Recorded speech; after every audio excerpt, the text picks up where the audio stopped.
Hello, everybody. So, we are going to talk about intro to the Cold War. Last week, we talked about the very end of World War II and starting to move into the Cold War, and today we're finally going to get into it. Remember that the Cold War wasn't an actual guns war, it's more of like a political war, fighting back through intimidation and spies and fear tactics and I mean, there were some wars like in Korea and Vietnam, but for the most part, it's more of just a political war. Um, so this week, you have a worksheet to do. The other video you're going to get on the other video you have to watch this week is Crash Course. It's not me talking to you for 10 minutes. And then you have a 3-question quiz like usual. So don't forget about those. Let's go into this. So, what is the Cold War? One of the big things you need to know about the Cold War is containment. So, containment is this policy of like, we're gonna let you do your thing with communism. You can you can have it over there, but don't let it leave. So, if you want to have it in the Soviet Union, that's fine. It stays in the Soviet Union. But if it tries to spread, that's when we're gonna have a problem. So, the main fear behind communism was it spreading and affecting the rest of the world. Um, So people thought if we could just keep it where it is and it doesn't spread, then it'll be fine. No big deal. This whole West versus East mentality kind of rose up. It was freedom versus tyranny, United States versus Soviet Union, all of that. Um, like I said, the Cold War is more of an era marked by these conflicts. People were terrified of communism. They thought it would um, change their way of living. They didn't know much about it. It sounded big and scary coming from the Soviet Union. There were tons of anti-Soviet and anti-communist propaganda spread all throughout the United States. It was huge. It was in newspapers. It was in Hollywood. It was in songs. It was everywhere. So we talked about post-World War II life last week. Marshall Plan, USA versus Soviet Union, Japan's being rebuilt. General MacArthur is kind of spearheading that Japanese rebuildment. Germany is divided into 4 military districts, but into like basically divided into 2 countries, East and West Germany. We have NATO and the Warsaw Pact established.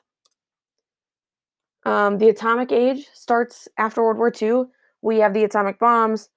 Soviet Union says, hey, they have atomic bombs. We need some atomic bombs. So our arms race starts. I have more guns. No, I have more guns. I'm cooler than you. No, that. Kind of just showing off to the rest of the world.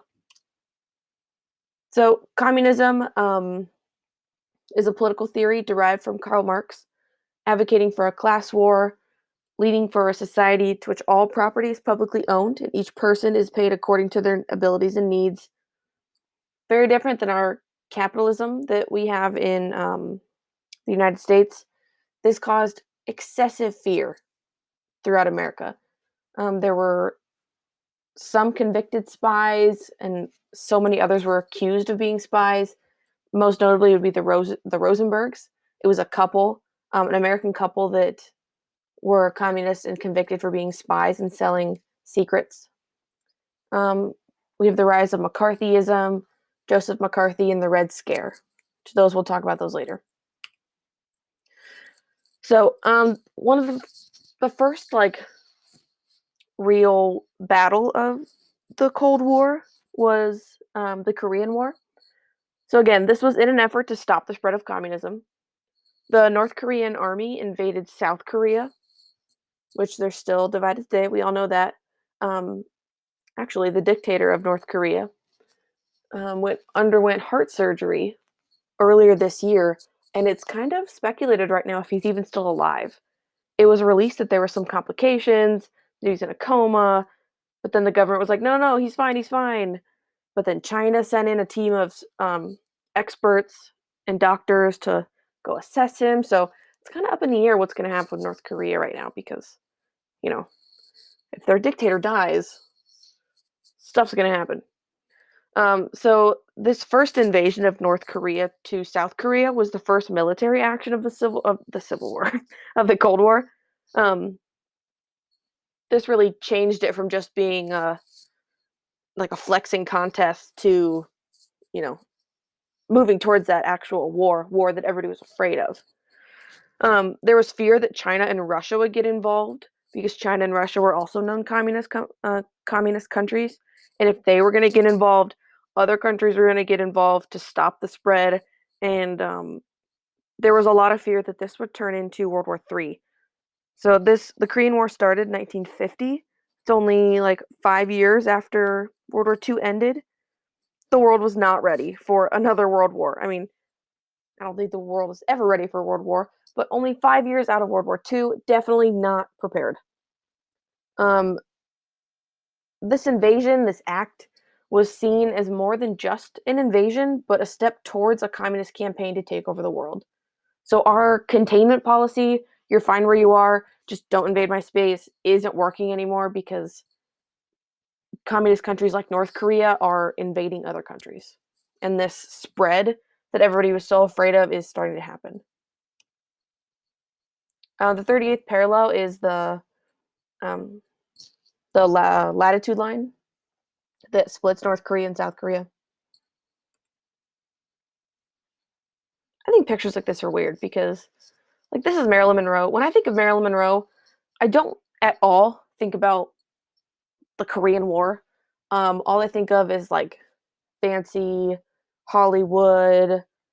She's really, really old, like old time Hollywood. But then you see pictures like this, and she was like very young and in her prime during the Korean War. And I think sometimes, we associate people with certain historical periods and forget that things are still happening around the rest of the world. So it's weird to see these historical people come together. The next one is the Vietnam War. So the Korean War ended in 53. Vietnam War started in 55. So this was also in an effort to stop communism. Um, Communist North Vietnam versus South Vietnam. South Vietnam was a really close ally of the United States. So when they got invaded, the United States came in to help. The U.S. citizens really didn't like this war. There was there was a lot of controversy um, over whether the United States should even be in this war. Um, if you see in Forrest Gump, the part in Forrest Gump when Forrest is walking around D.C.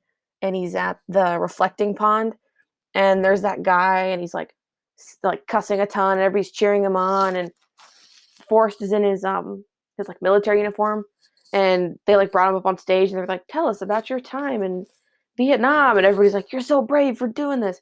It's because well, Forrest has no idea what's going on.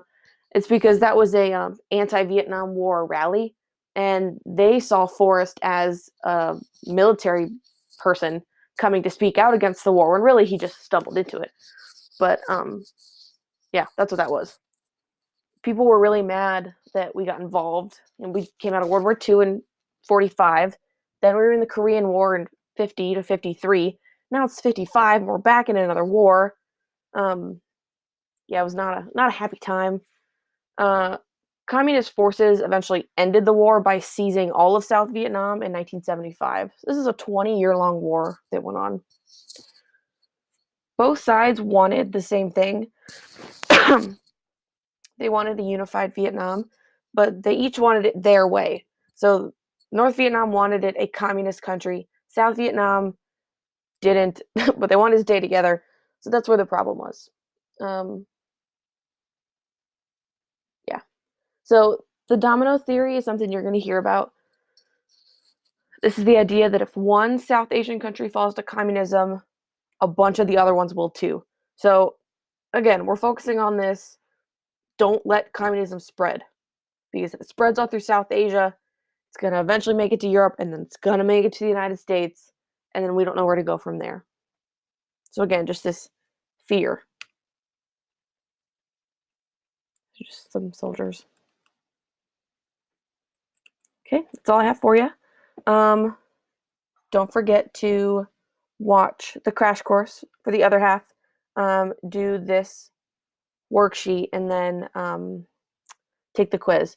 So the worksheet, you can either handwrite them on a piece of paper, the answers, or like print it out, handwrite it, or if you can find a way to edit it online. I don't think this one is editable, but if you can figure it out, good for you. Just email it to me and I will throw your grade in. Don't forget about the review we have on Thursday. Last week I had the most I've ever had. We had 3 people, so try and break that record. If you come, you get bonus points added to your grade for the week. So let me know if you have any questions. Have a great week.